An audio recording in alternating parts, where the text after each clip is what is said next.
Let me wait. Okay, I think now I'm live. Let's see if I'm live now. Hello, hello, hello. Welcome. This is this. Well, I think it's the third episode.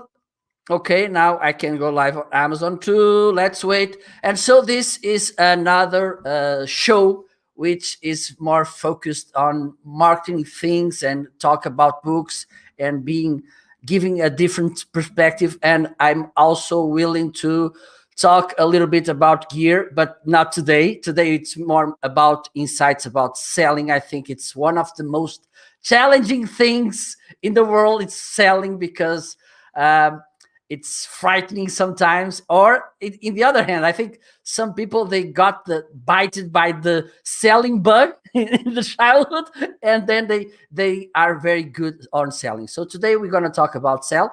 If you are watching us on Amazon, we brought you some suggestions about reading. I asked Marcus, because he will be here in a moment.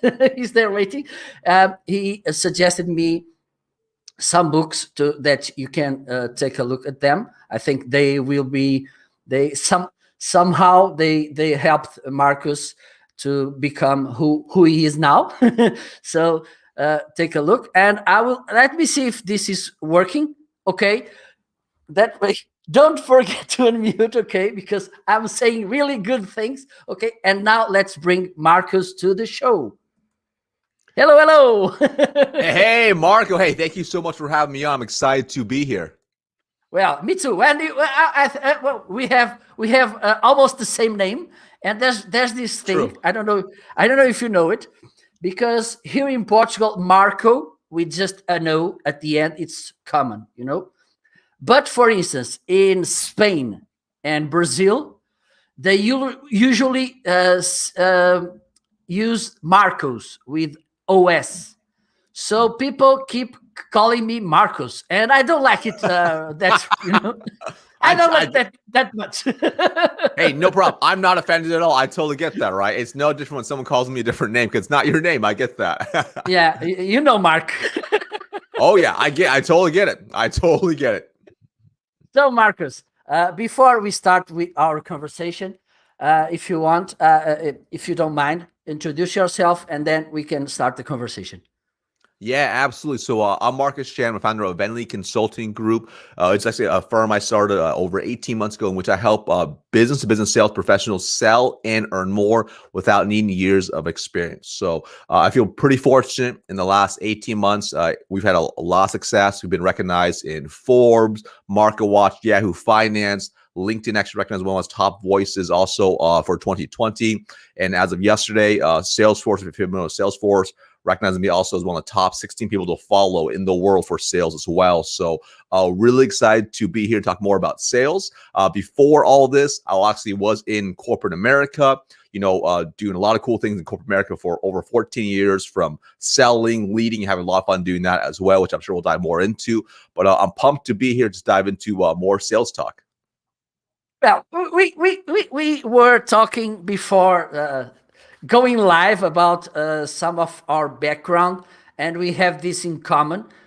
Both of our parents went to a different country, find a better life. Well, my father was also running away from the war. Mm-hmm. But I think it's kind of 50-50. It's what we see at home. They are struggling, they are fighting for a better life. And also, I think kind of 50% DNA, which is entrepreneurial DNA.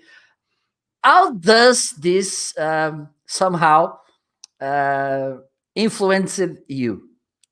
Yeah, great question, right? So, when my parents immigrated over here, so first off, so my dad was actually, so he grew up in China. My mom is from Taiwan, and him growing up in China, so he was very, very poor, only has an 8th grade education, lived in the countryside. And him and his family were actually put into re-education camps during the Cultural Revolution.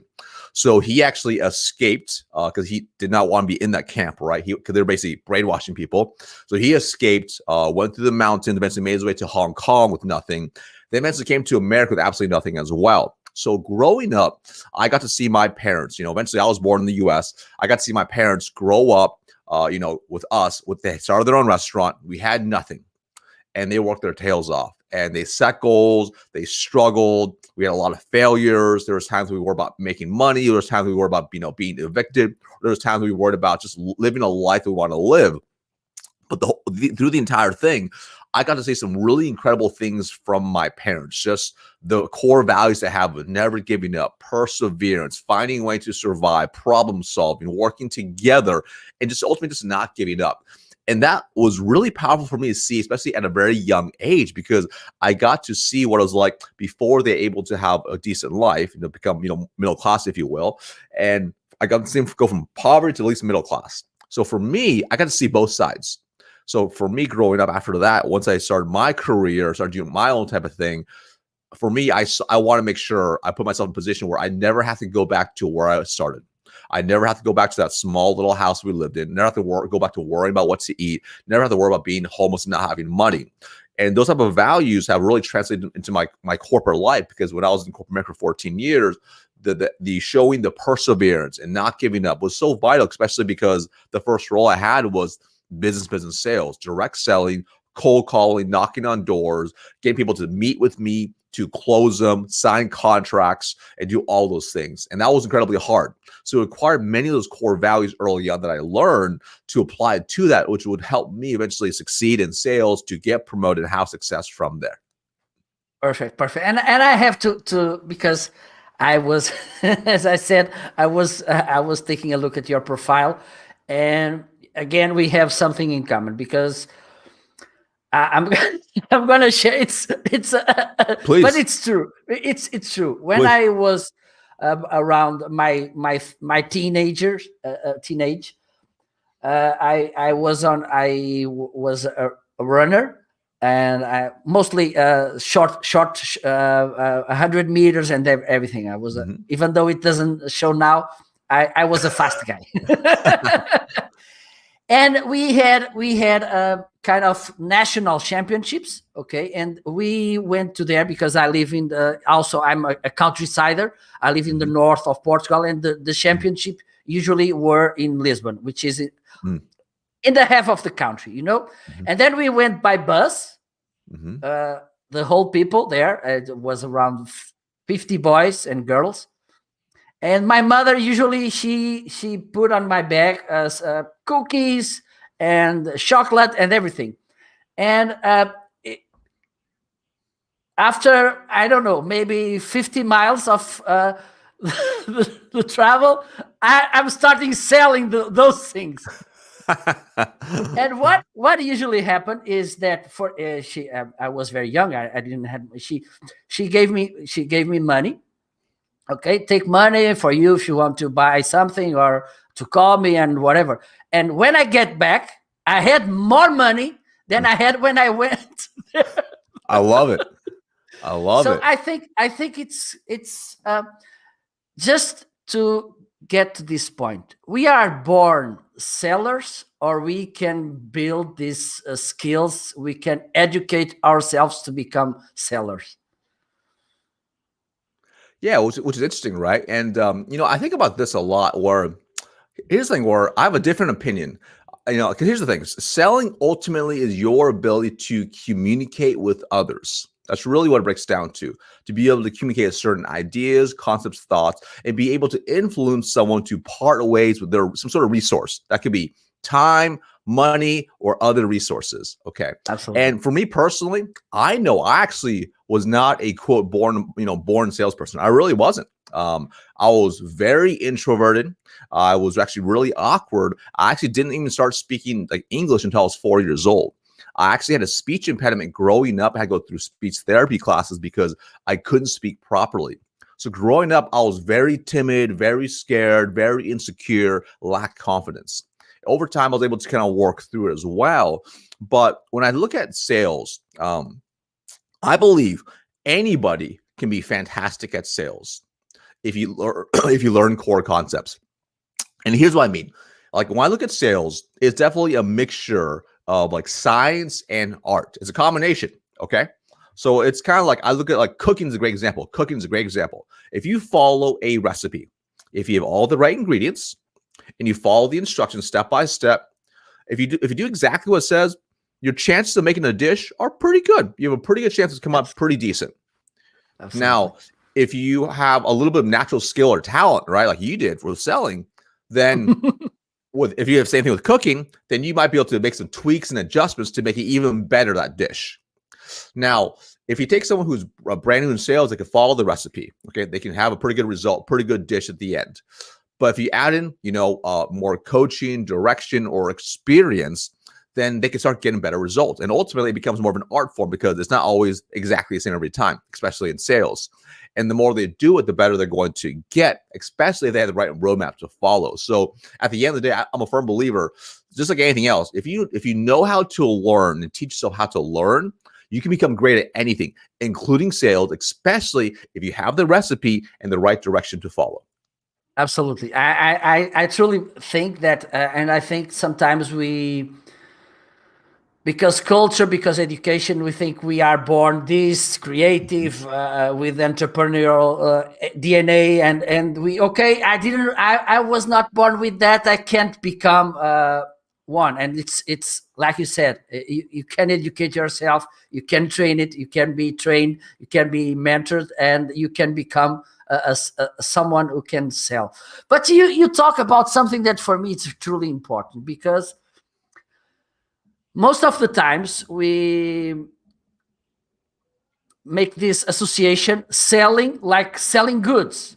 Mm-hmm. But ultimately, before you start selling goods, you have to sell yourself, yes, your ideas, yes. A job interview. It's a selling process. Mm-hmm. So how do you see this? Because I think sometimes people say, sales people, they suck, they are terrible people, they want to cheat us, they want to and after all, selling, it's like the Daniel Pink says, selling is human. Yes. Yeah, so such a great point here, right? And to sell is human, right? I mean, ultimately, when I think about selling, selling, you have to first start with selling yourself. That's really, really important. Now, to address the thing that you mentioned, are all salespeople slimy, bad, scammers, going to take your money and run away? In any industry, there's always bad people. That's just human nature. There's always bad people. And unfortunately, the media portrays, and everyone has had a bad experience. We've all had bad experiences. I had bad experiences buying things too. So I get that, right? It's very normal. Now, but if you truly master selling, when you truly sell at the highest level, you are truly serving at the highest level. Because those who are really the best at selling, best at truly selling, they are really amazing at, working with their prospects or customers, asking them fantastic questions, uncovering all their true needs, and then providing a solution only if it's a good fit. That's true sales right there. And there's a trusted relationship between both. And it's a transfer of conviction from the salesperson to that prospect. That's what happens. And if someone is too pushy and they push too hard and they're just trying to pepper them with features and benefits, yeah, that's maybe some people will buy, but most people will just truly get annoyed. In today's world, you can't sell that way. You have to be more like a doctor, right? And a doctor, when you go to the doctor, can you imagine if you went to the doctor, if you weren't feeling good, you went to the doctor, they say, I look at you, Marco, you know what? You need surgery. We need to cut out your spleen. And you're like, whoa, what? I just got here. Like, we're going to cut your spleen. We're going to solve this problem. It's going to take care of this, and this. You'd be like, no way. I'm not going to get my spleen cut out. Versus, if you think about this, when you actually go see a doctor, what happens first is usually you fill out a bunch of forms, all right, about your situation. That could be online. It could be in the waiting room. And then after that, when you come in for your appointment, first the nurse sees you. The nurse asks you a bunch of questions. They really uncover some preliminary things so they have an idea what to prepare the doctor for. Then the doctor comes in and they ask more questions, and they might even take some measurements. They might have you come back for maybe an MRI, but they're getting all the facts to really uncover what's really your pains, your issues, your challenges, your desires, your goals. Then only after that do they offer a solution. Hey, based off what we uncovered here, you need this medication, you need this type of exercise, you need this type of procedure. And that's how the best salespeople sell is they're not focused on what can they tell the prospect. They're focused on what can I hear from the prospect and help them only if I can help them. Absolutely, absolutely. And I was thinking about this whole selling paradigm because they just look at you and they start. There's this episode, and I think it's one of the good things to. Well, I have two. The first one was I was doing a training, and one of my trainees came to me at the. I think it was before the training started or something, and she told me, "Well, I've worked to a mobile phone company, and I was selling to business owners. It was just for companies, a pack for companies." And one day I went to a company and I knocked the door. I had this meeting and everything.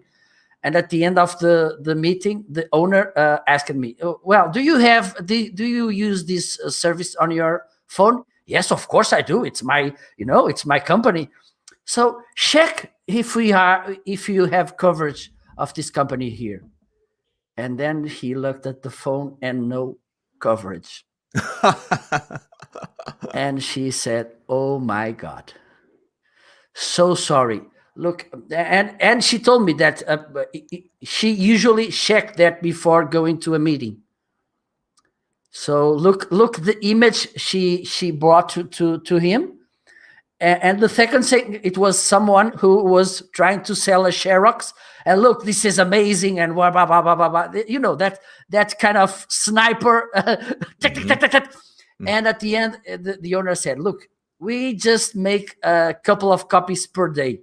We don't need to buy. We go to the shop in the next door, in the front door, and it's okay. We don't need it." So I think it's, as you said, making questions, knowing the context, the reality of the people who are on the other side. It's, I think, one of the best ways, or if not the best way, to start the selling process, right? Yeah, because here's the thing. You definitely need belief in yourself and the product and the offer. I mean, I'm a firm believer, the way you need to believe into your solution. I always picture it as if, your patient or the prospect is very, very, very sick and you have the cure. Okay. But you need to make sure that prospect has this type of sickness to give them the cure. And only once you understand, yes, they definitely have, this type of sickness and your cure can fix them, make them feel better, then you should have a 100% conviction they need that. They are qualified, they need it, you're going to help them. And in fact, if they don't take the cure, you should be confused. You should be very, very confused. This is no different when if I talk to a sales professional who says, "Hey, Marcus, I'm looking to maybe work with you." I uncover they have been missing their number. They're not making the money they want. They're not hitting their goals. Their process is broken. And I've just shown them I can help solve all their issues and have proof. And I show them nonstop. And they're like, "Oh, I'm not sure if I want to do this." To me, it makes zero sense because they just told me they're struggling to have these issues. To me, I have so much belief in my offer that I literally cannot comprehend if that's a good fit, why they're not moving forward. It makes zero sense to me. No different than if a patient's really sick and I have the cure, I'm confused on why they are not taking it. I think that's a big thing to understand. And the second thing is, what's also really important to understand is there's also a really important element of also disqualifying your prospect. That's really, really important. So I go back to your cell phone example of the poor service, like what they should have done. Because here's the thing. That might happen if you sell, cell phone coverage or whatever. But if you sit down with the business and you uncover what the business owner's needs are, because maybe the business owner's needs are, maybe they travel 5-6 days out of the week and they're in a whole different area. So you uncover, hey, you know what? The reason they need a cell phone because when they are in Lisbon, they need to make sure they have really good coverage for, signing agreements, working with customers, working with clients out there. And that's what's most important to them.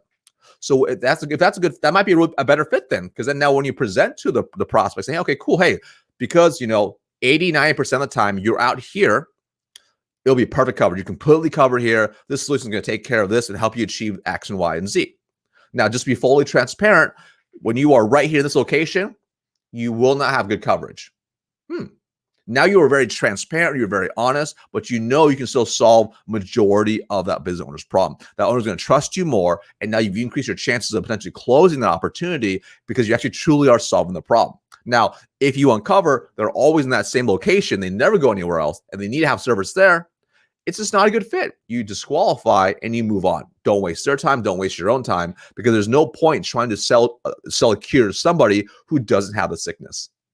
Absolutely. And the one of the main points here is that we never know what tomorrow may bring us. Right. And for instance, in the other day, you eventually go to another company and you face the same person, and okay, you have that stamp. You tried to fool me once. Yes.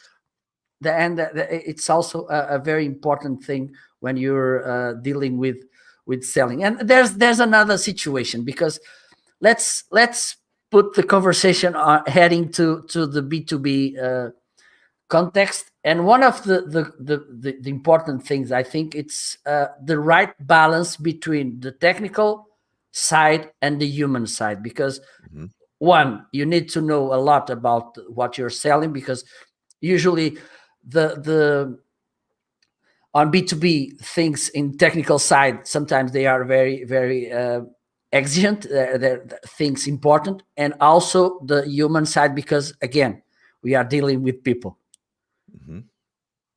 What do you think about this?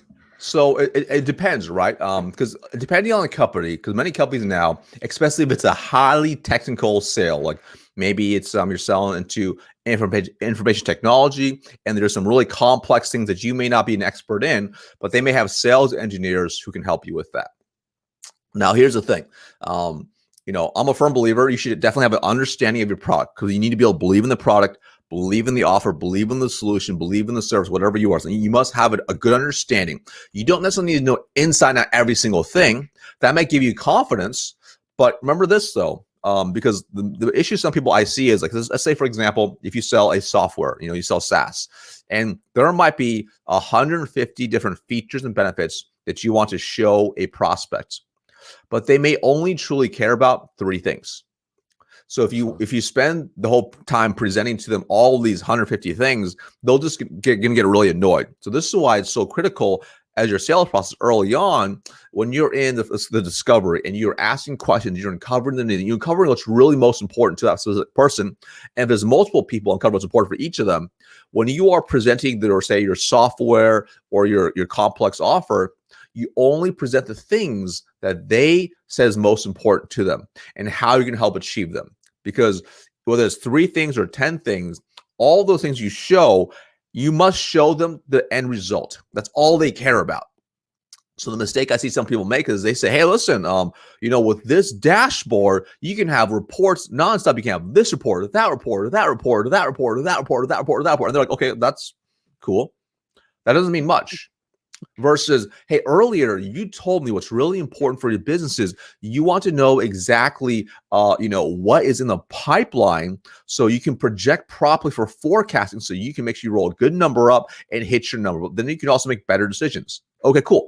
So based on what you told me there, in our CRM we're selling here, you can only pull this pipeline report. It takes 1 second, boom. And in this report, you know exactly all the deals in your pipeline, what stage they're in, and how far they are to closing. And then from there, you can predict accurately to forecast properly, which will help you sell more, make better decisions for your business. So now you're so hyper-targeted to that specifically, that's going to actually help the prospect versus just doing whatever. So that's why I think a really good tip is, if you are selling something really technical, every time you present a technical feature, just add in these 3 simple words. Okay. So if you say, hey, we have feature A, so you can, and then tell them what can they achieve with that. We have feature B, so you can, what can you do with it? So by adding so you can, it really helps you explain how it truly will help them versus just saying feature, feature, feature, feature, feature. Now you're saying, here's how you can solve problem A, solve problem B, achieve goal A, achieve goal B. And that's going to speak to your prospect a lot more, because they're connecting the dots on how you can truly help them. Absolutely, absolutely. And we have a comment here.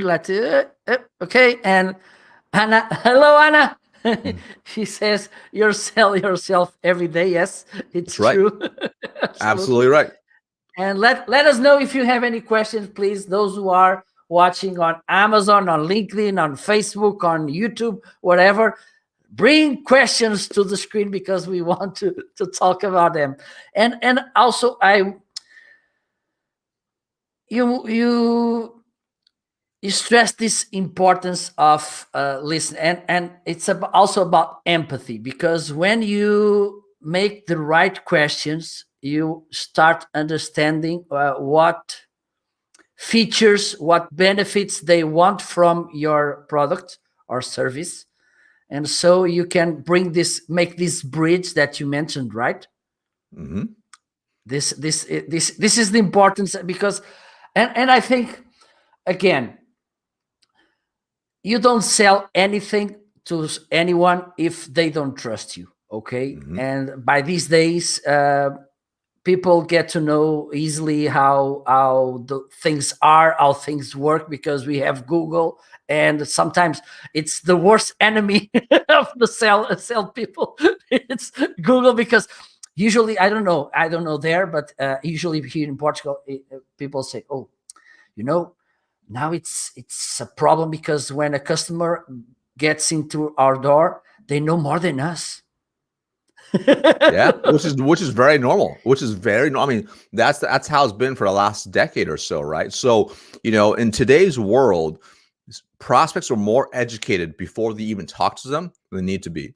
This is actually why it is so vital to have a very good online presence across platforms, not just your website, but actually on platforms, and not just on platforms to sell. So you're not on, say, Facebook or LinkedIn or Instagram saying buy, buy, buy, buy, buy.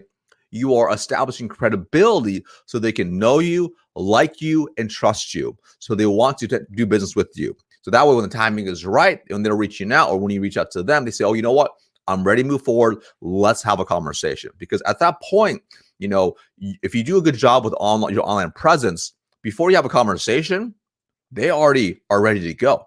They have the credit card ready to go. They know they can trust you. But if you don't have a good reputation and they can't find you online, they can't find you any platform, it hurts you, because now they have more resistance because they don't know, like, and trust you. And especially in B2B, if you sell somebody that's, on a very high end, like maybe you're selling something that can cost a company 50 grand, 100 grand, 200 grand, seven figures plus, the more you can warm them up on the front end, the more open they are to have a conversation with you, the more open they are to seeing a demonstration, the more open they are to closing and become a future client for you. But that starts right now, and all the work you do right now. So when you think about a sales process, it doesn't start the first time you pick up a phone and call them. It doesn't start the first time you send them an email. It has started potentially months, if not years, before you even reach out to them. So that's why it's so critical that everyone has a very good online presence that is of value to their target market. Absolutely. And what I usually answer to those persons is, look, this information they get on internet could be you putting that on Totally. internet. Totally. There's no Totally. barrier to that. There's no barrier to entry. It could be good or bad. So it's a choice, right? So, Absolutely. I mean, and here's the reality. No one's going to have a perfect score. No one's going to get 5 out of 5 on every single review site. That's just not realistic. You really cannot make everyone happy, because some people are just not going to be happy, or maybe it's not a good fit. Maybe you sold them, or whatever. It is what it is.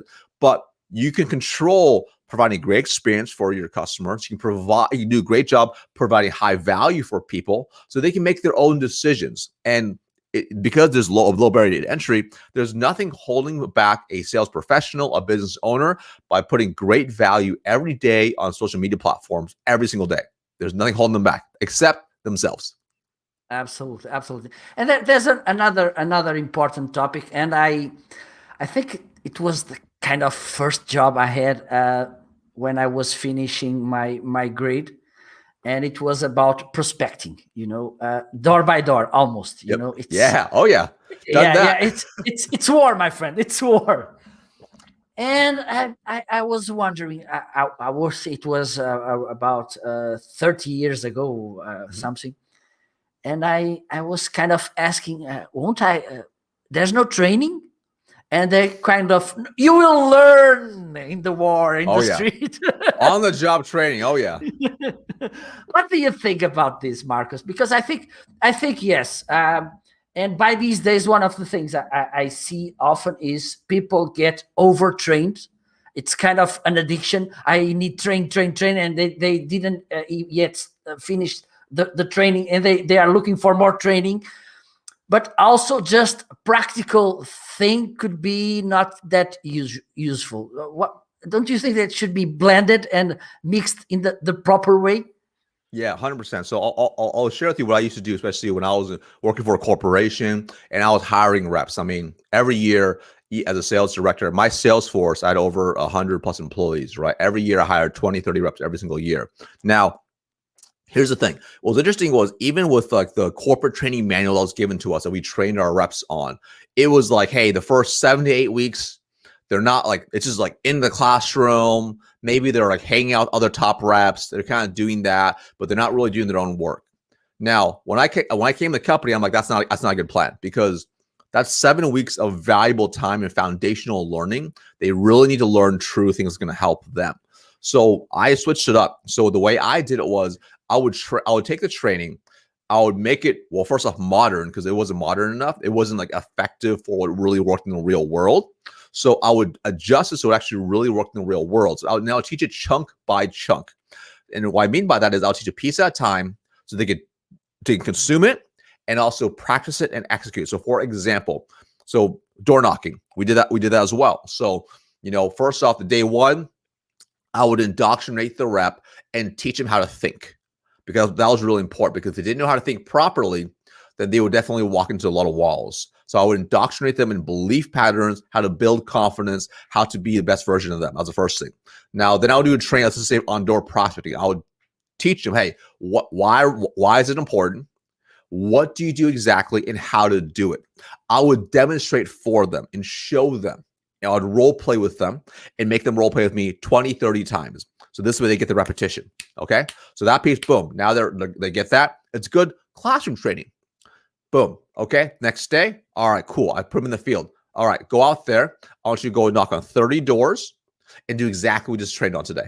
And when we role played, I would be very hard on them. I would give them 4, 5, 6 objections. So they're mentally like, okay, this is what it's like out there. So once they were out in the field, they wouldn't get 4 or 5 objections. They get maybe 1 or 2. So the next day, they would have a lot of success getting a lot of appointments in the first 30 doors they knocked on. They get appointments, they get relevant information. They would just absolutely kill it.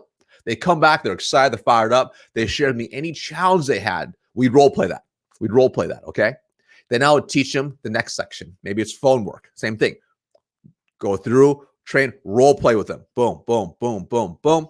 Next day, on the phones. They do it. They go through, doing exactly what we trained on, right? And then, of course, I'd also build in field days where it was me and them together.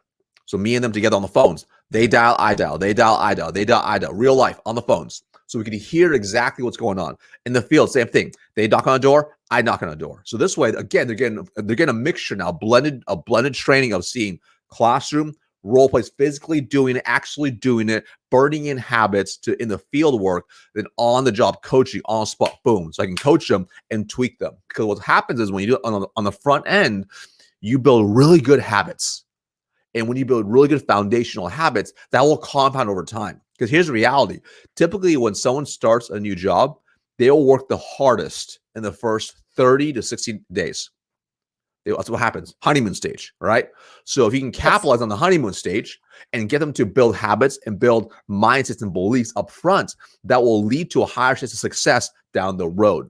So that increases their success rate, their win rate, their confidence rate, the number of deals, deal size, and everything, because you had a mixture of classroom, role play, and together coaching and training development.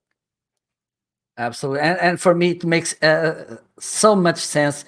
And you mentioned something that for me, when we are on selling field, it's very important. Well, one, it's kind of bad. The other one, I think it's a good sign, which are rejections and objections. They are not the same. Yep. And they somehow they mean something, right? So an rejection. Okay, this could be okay. It's kind of we need to deal with them because they will happen. Because as you mentioned, it's good to qualify or disqualify prospects. It's something that rejection it's all about. But objection sometimes means, okay, I want to buy from you, but I'm not sure it's the right option, it's the right time. What do you say when you are training your troops about the importance and also objection? It's a very good way to understand your customer and to prepare yourself better for the next one, because sometimes it's okay, this may be important to my customers, so let me prepare my conversation, my pitch, my sales pitch, because I want to overcome this as fast as I can. Right? Yeah. So here's the thing, right? So objections are simply just an obstacle. That's all they are. When someone gives you an objection, okay, here's the thing. There is a big difference between rejection versus objection. Okay. Absolutely. Rejection is literally, no, I will never, ever use you. I don't like you. I don't like company. Never, ever call me again. Okay. That's real rejection right there. And objections like, hey, we're not interested. You know what? We already have a vendor. Hey, we're already really happy. That's not really rejection. That's just an objection. That's all it is. So, and when I look at it, it's no different than, if you think about it, it's like you're on a road trip. If you can drive from where you are from point A to point B, if you have an obstacle in your way or an objection, you don't just go home and stay home. If you really want to get to point B, you find a way either around it, over it, or through it. All right. And that's no different with an objection. And the reality is in sales, you will typically have from point A to point B many objections. And your ability to go through the objections is vital. And sometimes the objections are smoke screens, which is like when you're driving on the road and you see fog ahead. You're like, oh, there's fog. I'm gonna go home. You don't say that. You say there's fog. Okay, let me see what's real. Okay. Now maybe you drive through the fog and there's a tree over the road. Okay, cool. Now what are you gonna do? So now you have a real objection to deal with. That's incredibly important. So with that being said, now with the when you get an objection, the first thing you really want to think about is, okay, we break it down step by step. First up, empathize. Hey, I totally get that. Okay. Now dive in deep. What's their real objection? What's really on their mind? So if they say, hey, we're not interested, hey, I can totally get that. Help me understand, what are you not interested in? That now you know a little bit more. If it's a closing objection, hey, you know what? We like what you have to say, but we want to think about it. Hey, I totally get that. It makes sense. Hey, what do you need to think about? So you start diving in deep. And what you want to do is peel the layers of the onion. All right. I'll give you examples. It's very much like if, when my wife is mad at me, it happens. I'm not perfect. My wife is mad at me, right? And she says, oh, you know what? I'm not happy with you. I say, oh, okay, cool. She's not happy with me. Well, what is she not happy with? Hey, what exactly happened? I didn't like that you did X. Okay.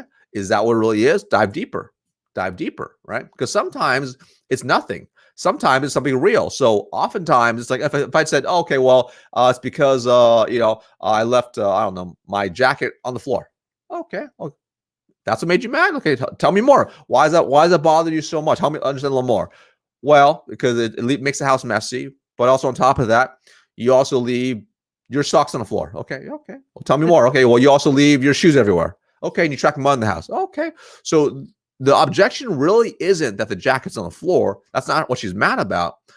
The objection is that I'm just messy and I'm not tidy. That's a different objection now. So then I can overcome that objection as a result. It's no different than with the product. They say, I need to think about it. They say, well, I need to think about the price. Okay, tell me more. What do you mean? I see the value when you get the offer, but the price is a little high. Okay, tell me more. What does that mean? Well, we had budgeted to spend $30,000 and you're coming in at $50,000. Tell me more. Well, I'm not sure how to get the extra $20,000.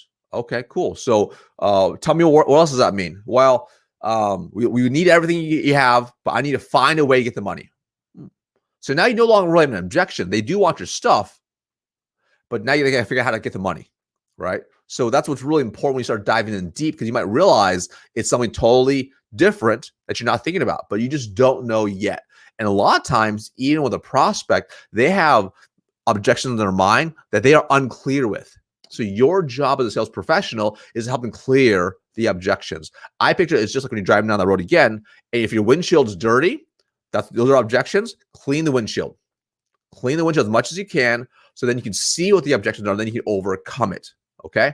So you start diving a little bit deeper with that same situation. They say, well, it's because I need to get this extra budget approved. Okay, cool. How are you going to go about doing that? Well, I need to make sure my boss, Marco is on board. Okay, cool. How do we have Marco on board? Well, we need to set up a meeting with him and have a conversation with him and see how we can get extra budget. Okay, cool. How can I help you with that? Okay. I need to get A, B, and C from you, and then can you be part of that meeting? Beautiful. So now we set next step, and now we can start working through that objection together to close the boss as well. So what ends up happening is you start uncovering maybe the objection was initially money. Now it's really more so, how do you sell the boss? Again, you don't know until you peel the layers of the onion deep to uncover the true root issue, and then you overcome that specific thing versus the symptom.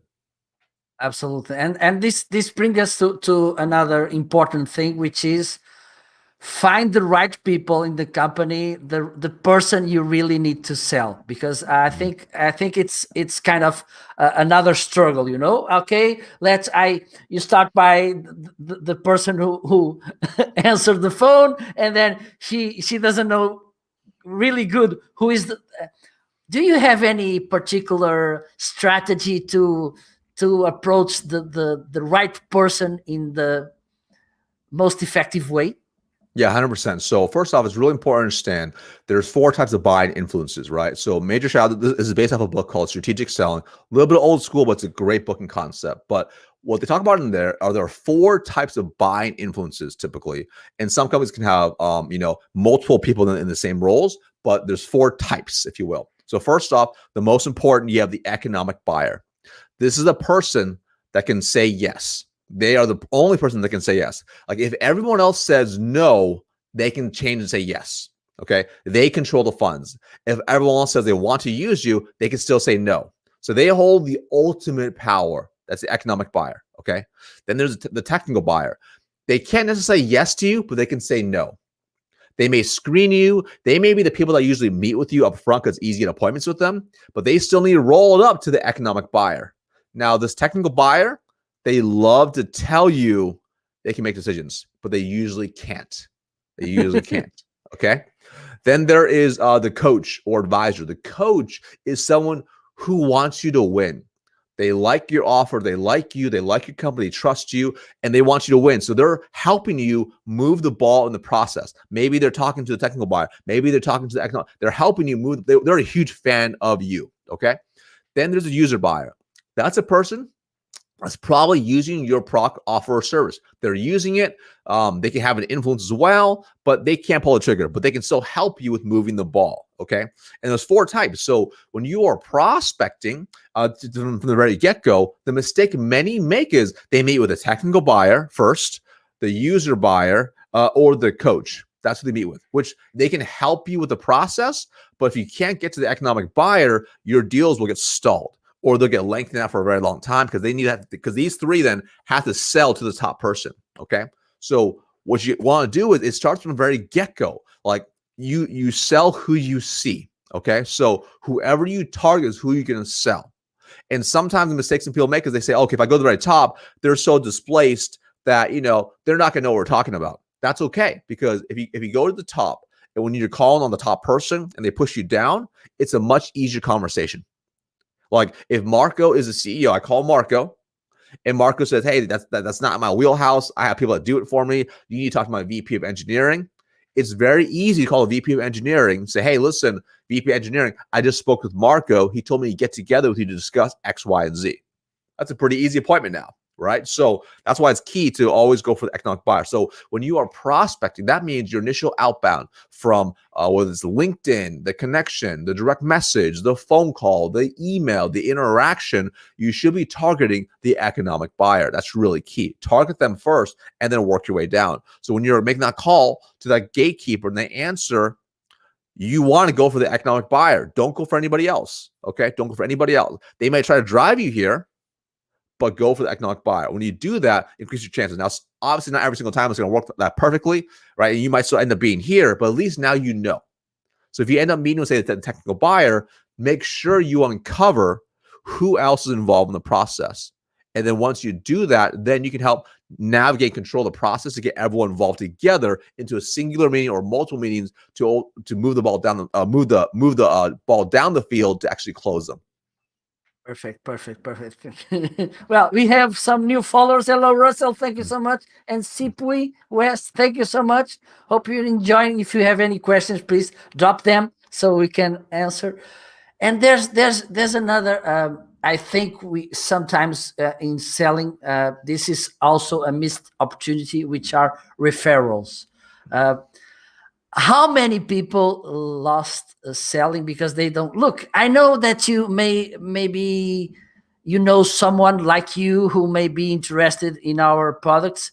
Don't you think that this could be a little bit better managed and taking better advantage of the referrals on business? 100%. I mean, referrals are definitely low-hanging fruit, right?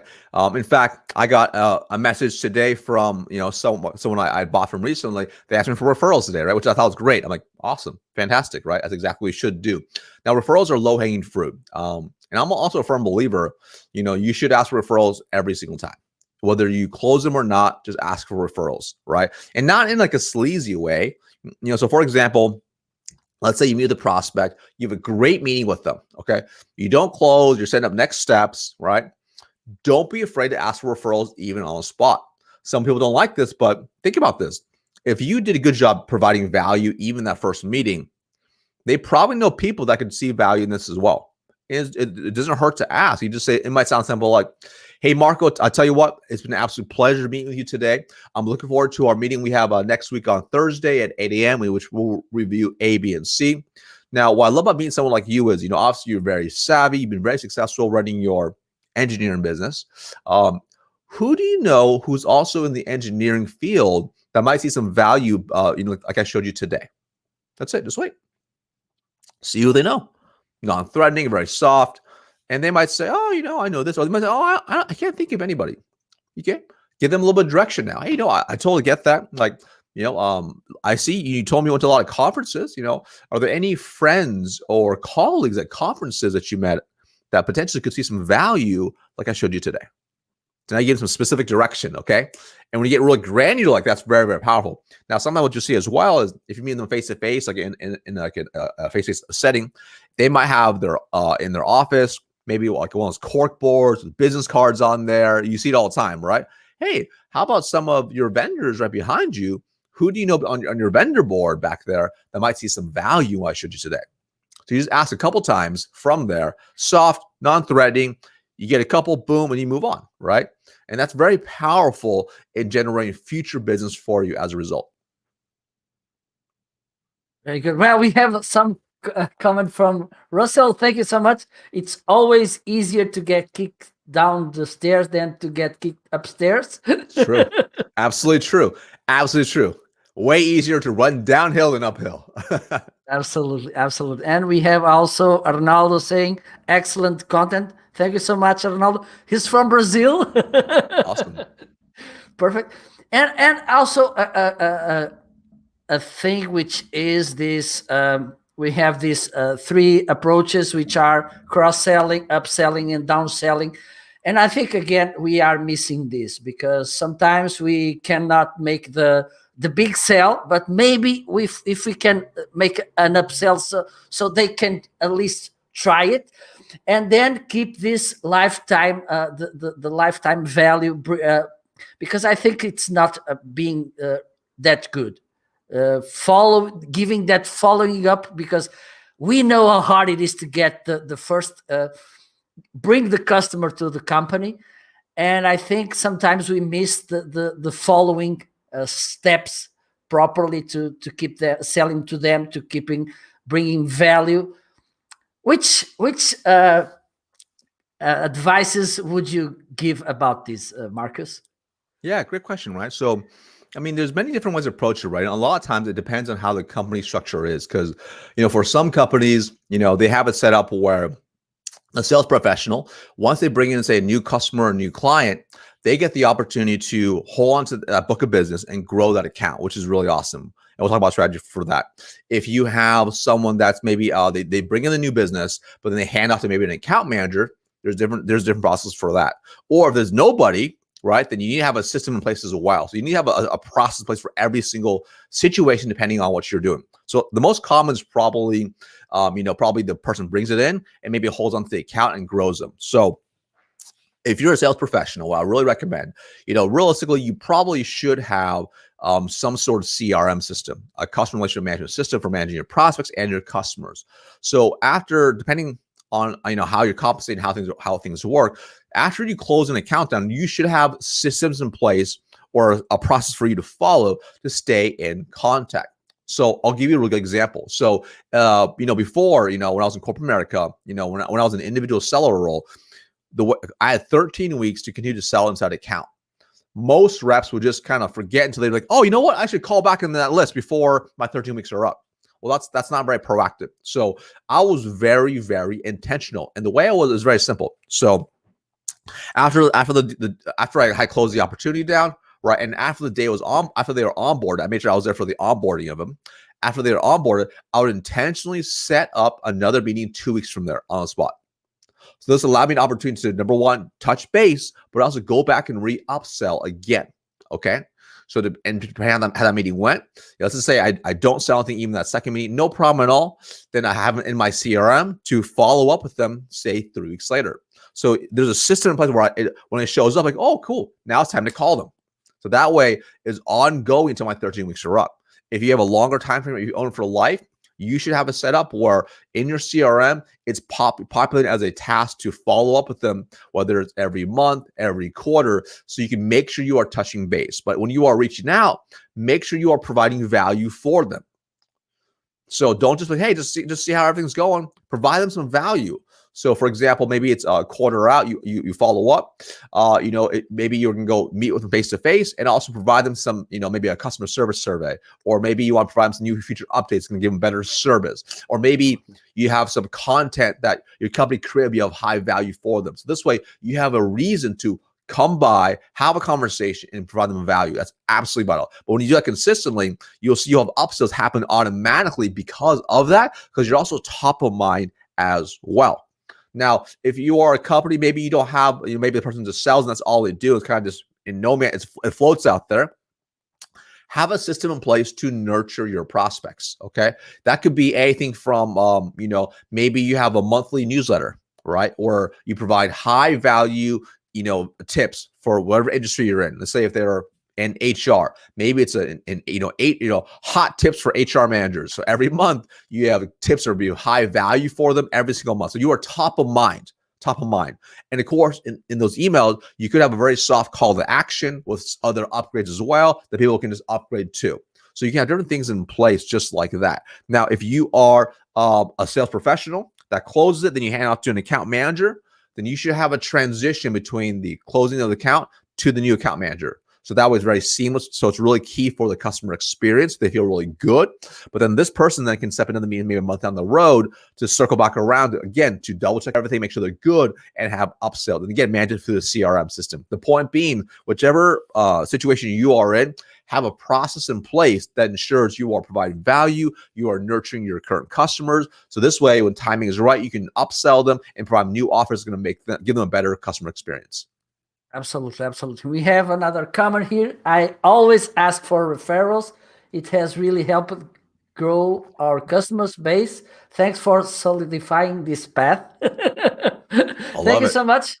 Yeah, absolutely. I think it's very important. And this, I have highlighted one book which I loved. I don't know if you already read it, which is 80/20 Sales and Marketing from Perry Marshall. I don't think so, no. Yeah. Now, it's my recommendation to you. And in a moment, we will talk about your recommendations. I think it's this Pareto's law on selling. Mm-hmm. It's so useful, right? Because we lose so many times trying to bring new customers and convincing them to look, we are amazing, look, we are amazing, and we forget those who, as you said, we can sell them more because they are Mhm. ready, and sometimes they don't sell because we don't show them nothing to sell. Mhm. Don't you think That's that right. applying this Pareto law, it's a good option to be a perfect, well, perfect, you will not, but a very good seller. 100%. I mean, and the 80-20 rule applies to so many parts of sales, life, et cetera. I mean, the Pareto principle, right? So whether it's, 80% of your revenue comes from 20% of your clients, right? To even your sales process where, 80% of the time you should be asking questions, 20% of the time you should be pitching. So it's absolutely vital. So I think it's a key way to really think about the 80-20 rule for sure. Perfect, perfect. Well, you suggested me 3 books. Do you want to highlight some ideas within any one of them? Well, so I think they're all really fantastic books. And what's interesting is that I intentionally shared books. As you can tell, they were not sales books. Okay, they weren't sales books. They're really about, really about being the best version of you, high performance habits, right? So across the board, and a few different ones we recommend, right? But the one I probably want to recommend, probably out of all 3 are fantastic, but High Performance Habits I think is a fantastic book because regardless if you are a business owner, a sales professional, or whatever, your results you have right now are a result of the habits you have in your life.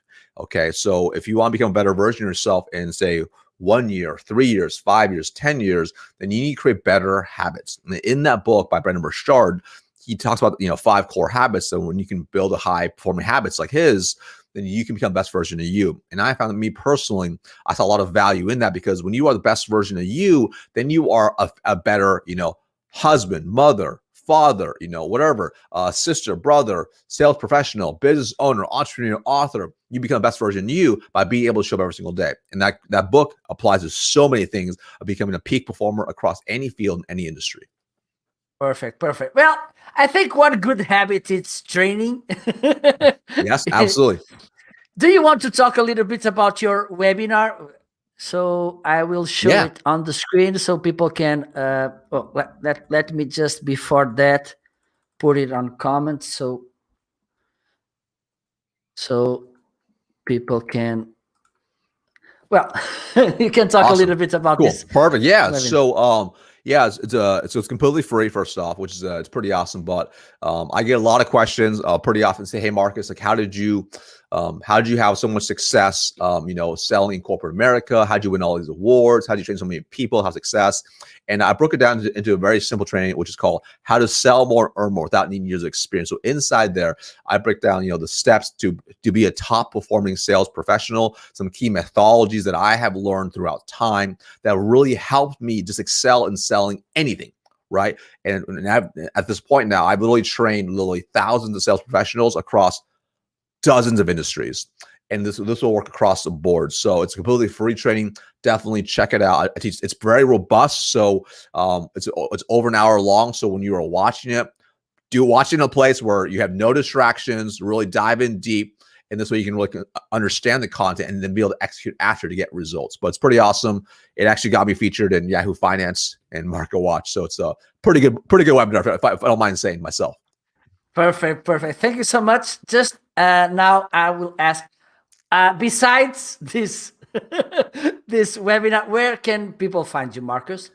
Yeah, so you can definitely find me on LinkedIn, which is probably my most active platform. I'm on all platforms, right? But you can look me at Marcus Chan on any of the platforms, whether it's LinkedIn, Facebook, or on face or Instagram.